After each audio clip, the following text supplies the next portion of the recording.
Hai, salam sejahtera. Saya Cikgu Kumadan. Anda bersama program YouTube saya, Ace with Cikgu Ku. Okey, dalam pelajaran video PDPR kali ini, kita akan lihat satu topik yang baru dari bahagian tata bahasa, iaitu kata tanya. Okey, Cikgu berharap murid-murid bersedia untuk pelajaran pada hari ini. Okey, kita akan melihat apakah itu kata tanya dan cikgu akan memberi penjelasan kepada kamu dan diharap bahawa pelajaran pada hari ini akan membantu murid-murid memahami dengan lebih baik. Okey, kata tanya. Kata tanya ini digunakan untuk bertanya tentang benda, binatang, orang, tempat, keadaan, masa dan sebab.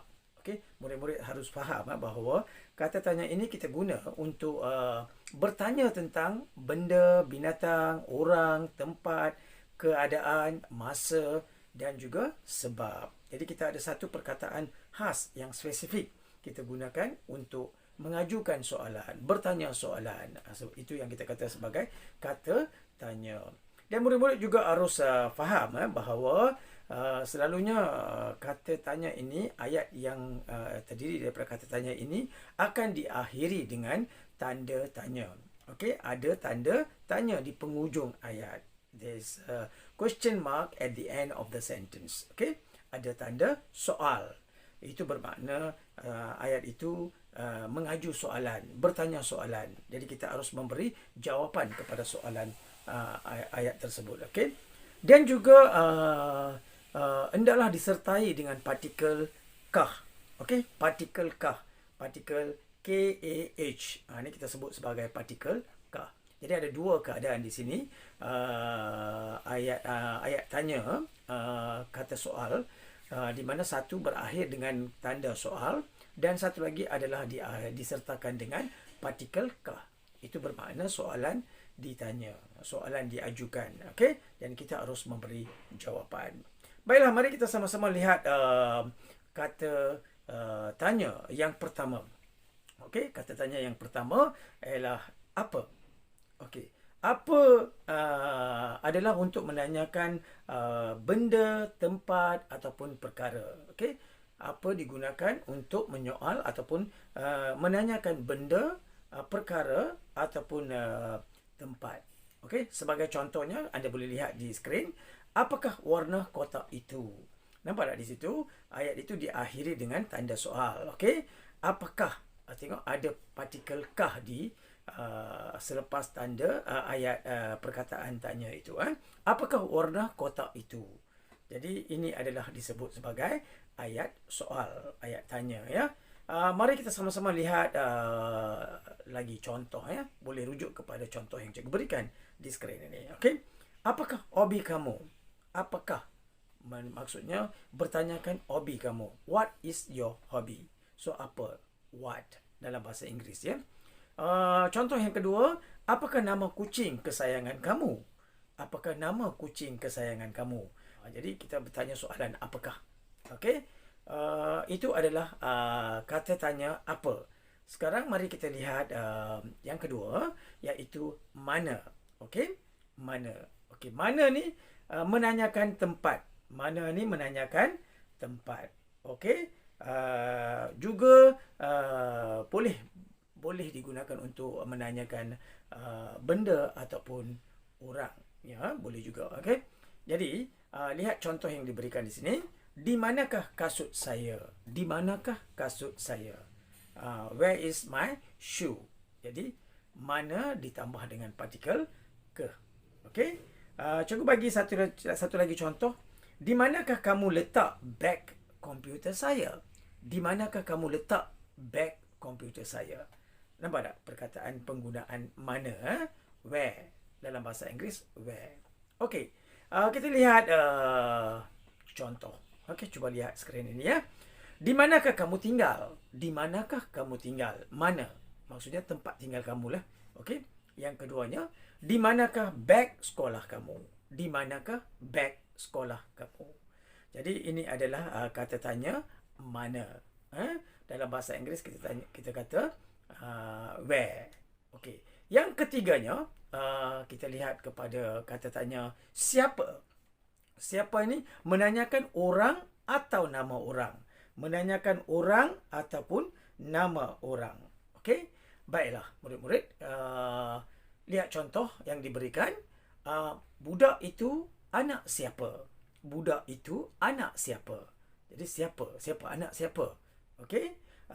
Siapakah lelaki yang mengendalikan sesi temuduga itu? Siapakah lelaki yang mengendalikan sesi temuduga itu? Siapa? Who. Dalam bahasa Inggeris, siapa ni kita gunakan perkataan who. Okey? Marilah kita lihat lagi contoh. Cuba lihat skrin yang diberikan. Okey. Siapakah nama ayah kamu? Siapakah nama ayah kamu? Okey? Right. Siapakah yang telah merosakkan kerusi ini? Siapakah yang telah merosakkan kerusi ini? So, siapa? Dalam bahasa Inggeris kita menggunakan perkataan who. Okey? Baiklah, seterusnya kita lihat bila. Bila. Bila ni untuk menanyakan masa. Untuk menanyakan masa. Time. Bila. When. Dalam bahasa Inggeris kita guna istilah when. Okey? Menanyakan masa. Bilakah ayah pulang? Bilakah ayah pulang? Jadi kita tanya, ayah pulang bila? Pagi, petang, malam, pukul berapa? Dan sebagainya. Baiklah, kita lihat contoh yang diberikan. Okey? Bilakah kelas komputer bermula? Bilakah kelas komputer bermula? Bila? When?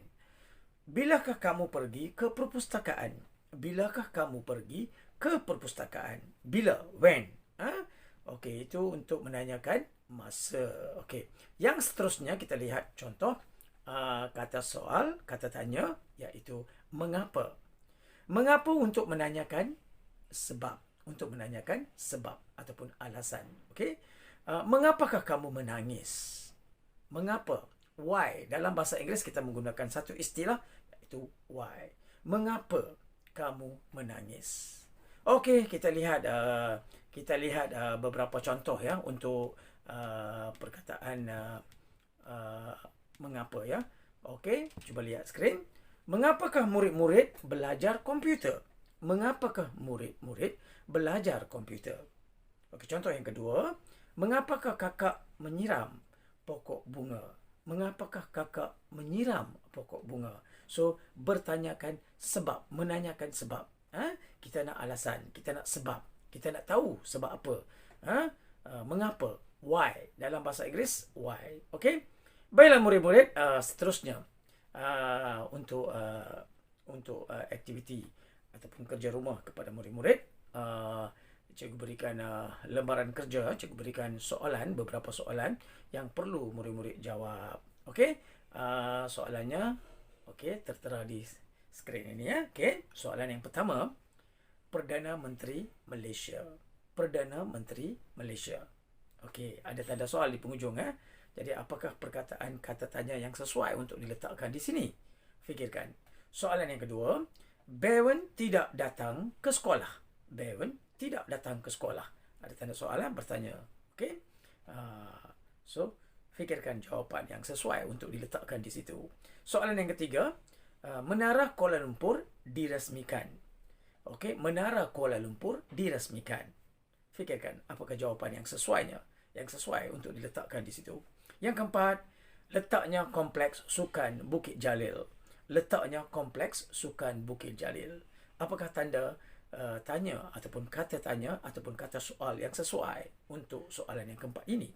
Dan soalan yang kelima untuk renungan, yang terdapat dalam kotak hitam itu. Yang terdapat dalam kotak hitam itu. Jadi murid-murid, ini adalah 5 soalan untuk kerja rumah pada hari ini. Jadi murid-murid dikehendaki menjawab soalan ini dan cikgu berharap murid-murid dapat menjawab soalan ini dengan betul. Sehingga kita berjumpa lagi di video PDPR yang seterusnya, yang lain, dengan topik yang lain. Salam belajar.